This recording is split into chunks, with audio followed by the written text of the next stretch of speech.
का रिस्पान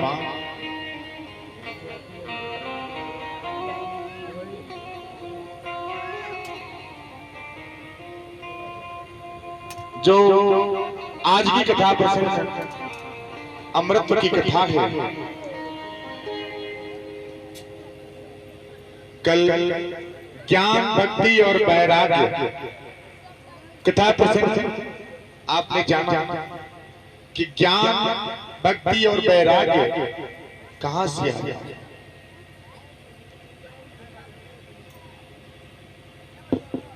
मैंने कल बोला आपको कथा प्रसंग में मैंने बताया था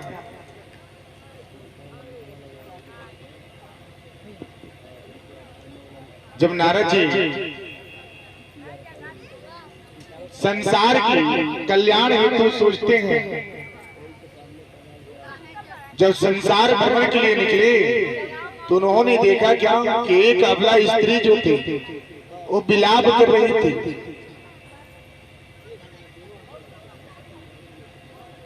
जो संत होते हैं ना,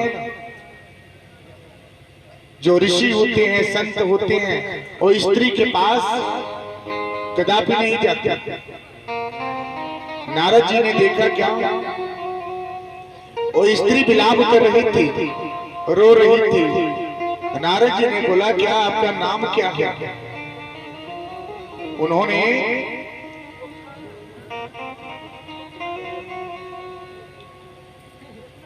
नाम क्या है, उन्होंने बोला क्या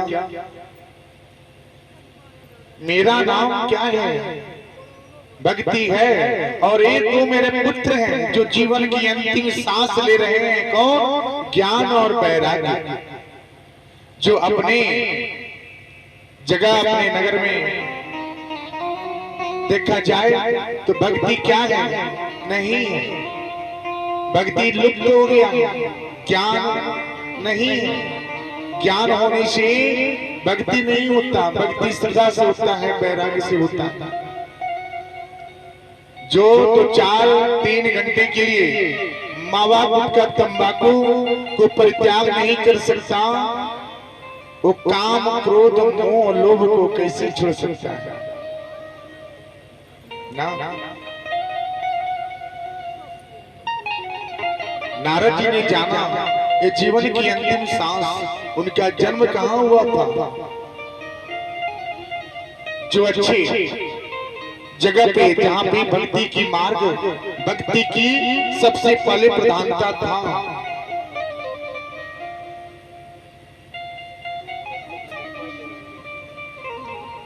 उस नगर में भी, उस जगह में भी भक्ति कमी हो गया। धन के लोभी सब लोग हो गए।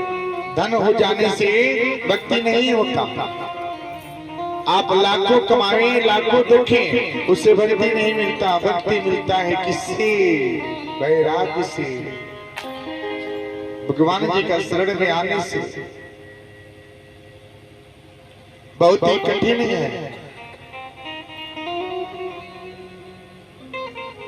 नारद जी जब निकल गए तो बोले क्या अब इनकी 2 पुत्र ज्ञान और वैराग्य को कैसे जीवित किया जाए, जो लुप्त हो रहे हैं इस नगर से, इस संसार से लुप्त हो रहे हैं। लुप्त यानी खत्म हो रहे हैं। आप देखिए कि आपके घर पे 10 सदस्य हैं तो कोई जरूरी नहीं है कि 10 सदस्य आपके घर पे धूप और बत्ती करके भगवान जी की आराधना करता होगा, उनको भोग लगाता होगा, उनकी सेवा करता होगा ना। 10 में से 2 ही करते हैं। आप साधारण सी बात समझिए कि आपके परिवार में कितने लोग, आप बताइए माता जी, आपके परिवार में कितने लोग? आपके परिवार में 5 जन होंगे, 5 जन। 5 जन में कोई ऐसा नहीं है कि 5 जन क्या हो, उनके पास भक्ति हो ना। उसमें से एक ही जन होंगे जो भगवान जी को स्नान करके, ध्यान करके, वंदन करके उनको भोग लगाते हैं, उनको धूप बत्ती करते हैं, उसके बाद अन्न को ग्रहण करते हैं। अब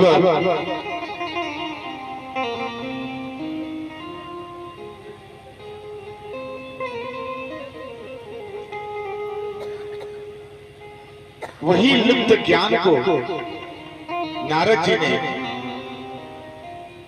उसे क्या करने के लिए, पाने के लिए, उसे ऊपर करने के लिए, उजागर करने के लिए संसार में भ्रमित होते हैं। भाई कौन करे, कहां से होगा, कैसे होगा। नारद जी जन कल्याण के निकल जाते हैं। निकलने के बाद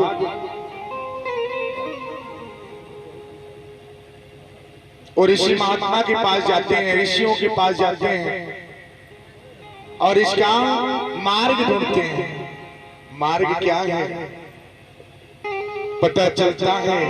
वो मार्ग क्या है, श्रीमद् भागवत कथा।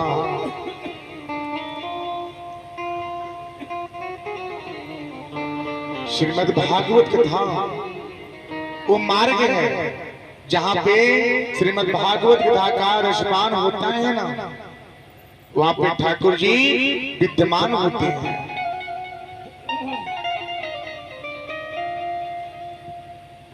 वहां पे विद्यमान हो जाते हैं। जिस घर पे श्री लक्ष्मी नारायण भगवान जी का आराध्य होता है, कथा होता है, भागवत महापुराण होता है, उनके घर के सब दुख दरिद्र दूर हो जाते हैं। ठाकुर जी का ऐसा आशीर्वाद प्रदान।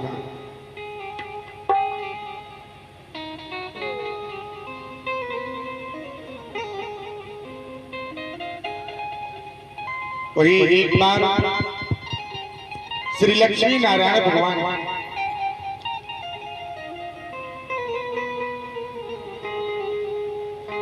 ध्यान में बैठे थे। उनको दृश्य आता है क्या कि उनका एक भक्त है, एक राजा, एक भक्त होते हैं। उनकी 3 पुत्री होती हैं, 3 पुत्रियां हैं। राजा ने सब कुछ उनको ज्ञान दिए, खूब अच्छे से वस्त्र प्रदान किए, ज्ञान दिए, धन दौलत सब कुछ था जो राजा थे। भाई राजा के पास कमी क्या है, राजा ने सब कुछ प्रदान कर दिए, लेकिन उन्होंने संस्कार नहीं दिया। सब कुछ तो दे दिए, धन से संस्कार नहीं आता, धन से संस्कार नहीं आता। झुकना है तो एक क्या करें, आप देखिए कैसे झुके। एक बांस होता है ना, बांस, वो कितना बड़ा होता है, इतना बड़ा होता है, लेकिन उसको अहंकार नहीं है। वो अहंकार नहीं है, क्यों? क्योंकि वो ऊंचाइयों पर जाकर के झुक जाता है, ऊंचाई पे जाकर के झुक जाता है, क्योंकि उसने झुकना सीखा है। वैसे ही आपका जीवन है। आपका जीवन कितना हो आप धन कमावे, कितना हो आप धनवान बन जाए, कितना हो आप महान बने, लेकिन भगवान के प्रति अपना मस्तक झुकाएं।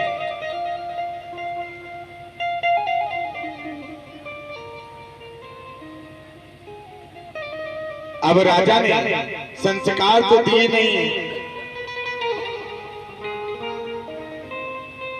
एक दिन का समय आया, उनके 3 पुत्री श्यानी हो गई, विवाह योग्य हो गया। विवाह योग्य तीनों उनकी कन्या जो थी विवाह योग्य हो गई। समय एक दिन ऐसा आता है कि तीनों कन्याओं का विवाह हो जाता है। तीनों अपने अपने घर पे जाती हैं। जिस घर पे वो जाती हैं ना, वो भी बहुत धनवान, अपने नगर के सबसे महान राजा। जाने के बाद उनके घर की धीरे धीरे वो धन जो था पतन के मार्ग पे जाता चला गया। क्यों? राजा ने सब कुछ सिखलाया था, लेकिन उनको संस्कार नहीं दिए थे। संस्कार क्या? संस्कार होता है क्या? चलना, उठना, बैठना, सोना। चलना, उठना, बैठना, सोना। आप लाख कमावे, आप लाख रुपया आपके पास है, अगर आपको खर्च करने का तरीका नहीं है तो बेकार है। वो इधर आएगा इधर चला जाएगा। ये 60 साल 100 वर्ष का आपका उम्र है। ये उम्र को अगर तरीके से चलाएंगे तो ये पूरे जीवन तक सुख पाएगा।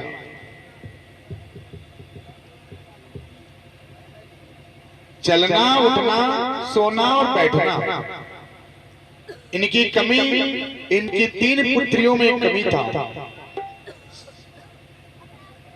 अभी देर से सोती थी। जब देर से जिस घर की महिलाएं सोती है ना, उस घर की लक्ष्मी रुष्ट हो जाती है। उस घर की लक्ष्मी जो है रुष्ट हो जाती है। अभी राजा होने के वास्ते भी उनके घर पे, जिस घर पे विवाह होता है, उस घर के भी धन क्या हुआ, धीरे धीरे धीरे धीरे पतन के मार्ग पे चलता चला गया, किसी को पता तक नहीं चला। एक दिन का समय ऐसा आया कि ये लोग, स्थिति इन लोगों का क्या हो गया, बहुत ही कमजोर हो गया। अभी तीनों पुत्रियां क्या हुआ, अपने पिता के पास पहुंचे। यहाँ पे भी ये देर से सोते थे। धीरे धीरे इनके घर का भी राजपाट खत्म होता चला गया। क्यों? क्योंकि देर से सोते थे। देर से कितने माताएं सोती हैं बताइए? कितने लोग सूर्योदय के बाद बिस्तर छोड़ते हैं? जो लोग सूर्योदय के बाद जो बिस्तर छोड़ते हैं ना, उनके घर पे कभी सुख संपत्ति नहीं मिल सकता ना, कभी नहीं आएगा। आपके पति देव कितना हो कमाए, कितना हो बड़ा बिजनेस हो, उनका कार्य है करना, धन लाना, लेकिन उसका जतन करना आपके हाथ में है। जतन कैसे करेंगे? जब आप देर रात से सोएंगे, देर समय तक सोएंगे, तो आपके घर का धन तो वैसे ही पतन होगा, कर्ज पे कर्ज चढ़ जाएगा, लेकिन फिर भी सुखी जीवन नहीं होगा।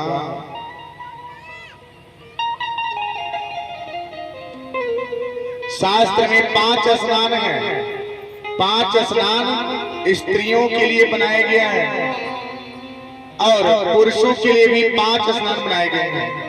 श्री लक्ष्मी नारायण भगवान जी श्रीमद् भागवत कथा में ये 5 प्रकार के स्नान हैं। जो ये 5 प्रकार के स्नान जो करता है ना, वो जीवन में सदा सुखी रहता है। धन उसके पास नहीं रहेगा, फिर भी कहीं न कहीं से धन आ जाता है। सबसे पहला मुहूर्त होता है क्या? ब्रह्म मुहूर्त होता है, ब्रह्म स्नान होता है, जो कि 3:30 से लेकर के 4 बजे तक कुछ मुहूर्त बना रहता है। ये ब्रह्म मुहूर्त में स्नान करने से आपके घर के सुख समृद्धि बनेगा, आपके शरीर के रोग व्याधि दूर होते हैं। दूसरा होता है क्या? ऋषि स्नान। और ऋषि स्नान क्या है? आप 4 बजे के बाद और 5 बजे के पहले, यानी कि 4:30 बजे तक हो जाना चाहिए। वो स्नान करने से, वो स्नान अगर करते हैं तो आपके घर के सुख समृद्धि भी प्रदान होता है और शरीर में रोग व्याधि नहीं लगते। उसके बाद आता है क्या? देव स्नान। देव स्नान क्या है? जो सूर्योदय की पहले और 4:30 बजे के बाद ये देव स्नान होता है। ये स्नान जो स्त्री पुरुष करता है ना, जो स्त्रियां घर पे कर ले में, जो पुरुष कर ले में, तो समझ जाइए ये सबसे उत्तम स्नान माना गया है। ये भी उत्तम स्नान है, सूर्योदय के पहले और 4:30 बजे के बाद। ये स्नान करने से धन सुख समृद्धि प्रदान होता है। उसके बाद होता है मनुष्य स्नान। मनुष्य स्नान कब से?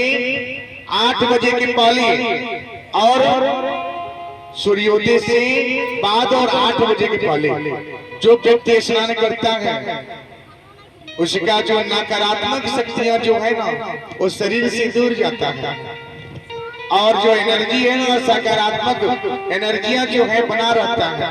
ताजगी आपके शरीर बना रहेगा, वो कभी भी आपको आलस नहीं होगा, आलस नहीं होगा। अब आई किसकी बारी? अब आपका क्या होगा? अब क्या होगा भाई? उनका क्या होगा जो 8 बजे के बाद स्नान करते हैं? जो 8 बजे के बाद स्नान करता है ना वो राक्षसी स्नान होता है।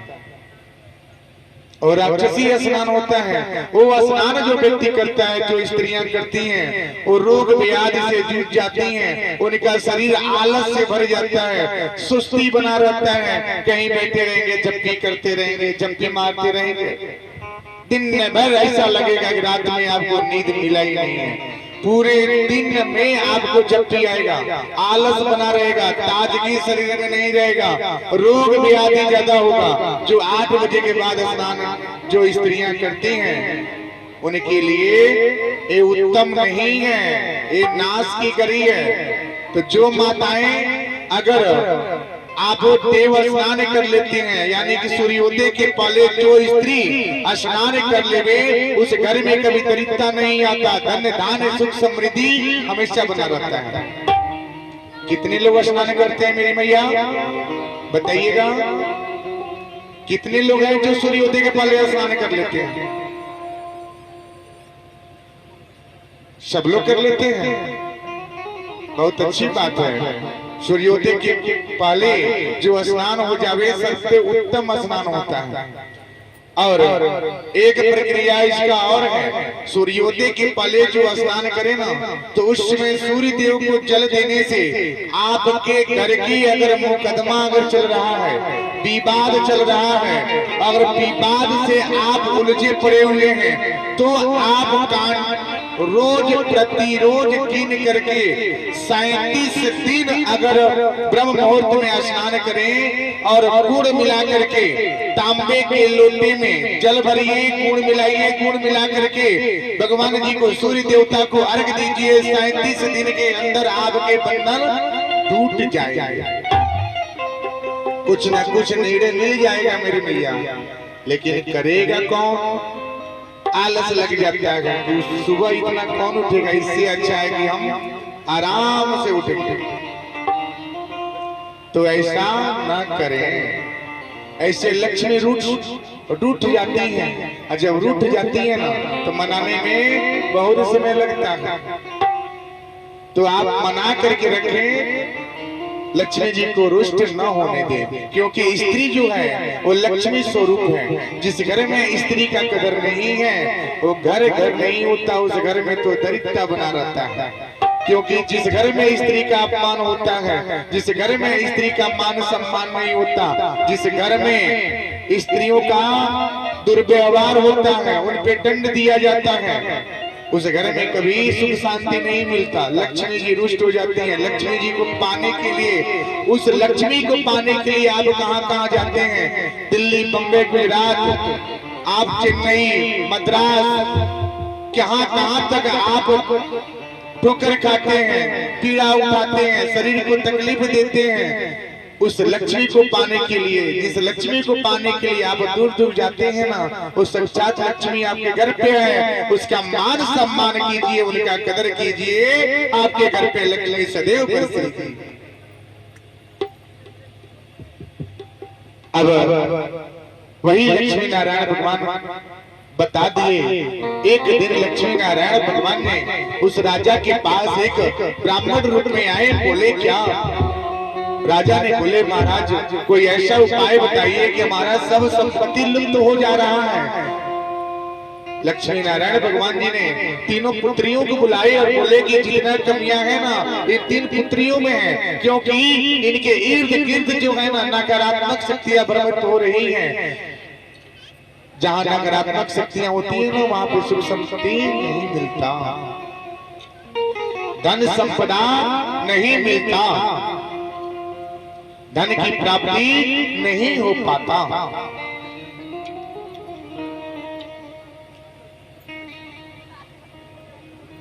जो स्त्रियां अगर 8 बजे तक सोए तो उसको त्याग देवे, सुबह सुबह प्रातः काल स्नान करें, ध्यान करें श्री लक्ष्मी नारायण जी का। लक्ष्मी नारायण जी ने बताया कि इनमें ही कमी है। अगर एक प्रतिरोज अगर स्नान करें, स्नान करके भगवान जी को ध्यान करें तो इनके घर पे सुख समृद्धि प्राप्त होगा।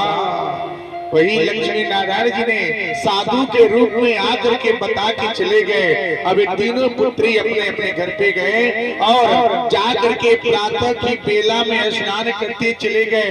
धीरे धीरे समय आता चला गया और सुख समृद्धि धन को वापस राजपाट मिल गया।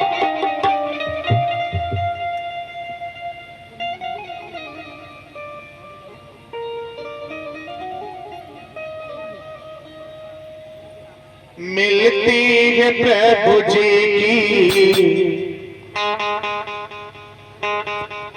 मिलती है प्रभु जी की भक्ति कभी कभी, मिलती है प्रभु जी कभी कभी, मिलती है प्रभु जी की भक्ति कभी कभी,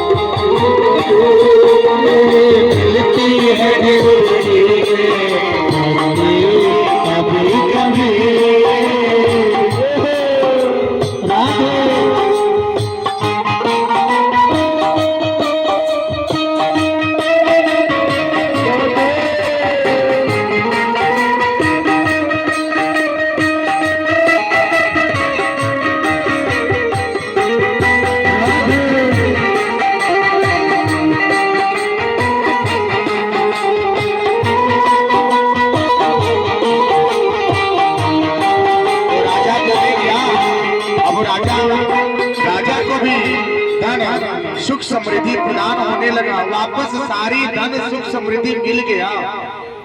अब राजा उनकी भजन वही कथा लक्ष्मी जी की ही कथा है। स्त्री क्या है? लक्ष्मी स्वरूप है। पति पत्नी का रिश्ता एक क्या है? बोला जाता है क्या कि शंकर जी को और पार्वती जी का रिश्ता कोई भी विवाह हो ना तो उनके समान हुए। हमने शंकर जी को पा लिया, मैंने उनको पूजा तो मैंने ऐसे पति देव को पाया। सब लोग बोलते हैं ना कि मेरा जीवन क्या है, बहुत अच्छा है। जब पति पत्नी के रिश्ते में मिठास बनता है ना तो बोला जाता है कि ये मेरा क्या है, किस्मत है, मेरा भाग्य है। और जब वही रिश्ते में दरार आते हैं ना तो बोला जाता है क्या कि रिश्ते अच्छे नहीं।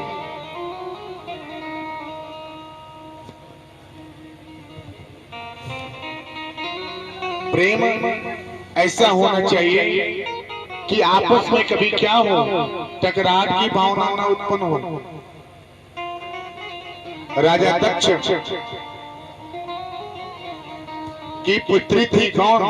सती। बहुत ही तप करने के बाद, कितने पूजन बंदन करने के बाद उनको एक पुत्री, राजा दक्ष से तप करने के बाद उनकी एक पुत्री हुई कौन? सती। और सती की विवाह करने के लिए जब विवाह योग्य हुई तो करने के लिए राजा दक्ष ने चारों तरफ वर्णित किए। उन्होंने ब्रह्मा जी से पूछे, भाई इनका विवाह किसके साथ हुई? उन्होंने बताया कि जो त्रिकाल है, जो संसार के रचैया, जो संसार के सर्व व्याप्त है, उन्हीं के साथ इनका विवाह हुए, वही उत्तम होगा। राजा दक्ष ने ऐसा ही किया। उन्होंने भगवान शंकर जी के साथ सती का विवाह क्या किए, रचा दिए। कुछ समय व्यतीत हुआ कि एक बार सभा